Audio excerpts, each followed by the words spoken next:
ঐ ছোৱালী, তই মোক ভাল পাইছ নে মোৰ লগত ফুটবল গেম খেলি আছ?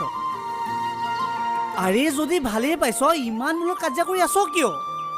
শুনজনীক দেখিছ হা?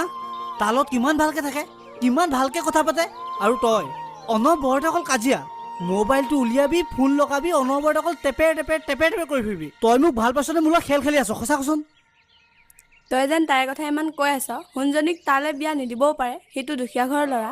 অঁ, সেইটো কথা। আজিকালি ছোৱালী মানে ধনীছেহে ভাল পায়। তেতিয়াহ'লে মইতো দুখীয়া ঘৰৰ ল'ৰা। মানে তয়ো মোলৈ বিয়া নহয়, তয়ো ধনীছে এটালৈ বিয়া হৈ গুচি যাবি, চৰকাৰী চাকৰি থকা। নহয় অ', তোক সেইটো ক'ব বিচৰা নাই। তাইৰ নিচিনা ঘৰ এখনে জানো তাৰ লেখীয়া ল'ৰা এটালৈ তাইক বিয়া দিব? তাৰ নিচিনা ল'ৰা মানে সি কিহত বেয়ানো? আজিৰ দিনত তাৰ হাতত পইচা নাথাকিব পাৰে, কিন্তু মোৰ চকুত সি বহুত ধনী। কাৰণ সি নিজৰ বেমাৰী দেউতাটোক প্ৰতিপাল কৰি আছে, ঘৰখনত ভায়েকক পঢ়াইছে, ভনীয়েকক চোৱা চিতা কৰিছে, আৰু আজিৰ দিনত সঁচা অৰ্থত ক'বলৈ গ'লে তাৰ নিচিনা ল'ৰা এটা পাবলৈও টান।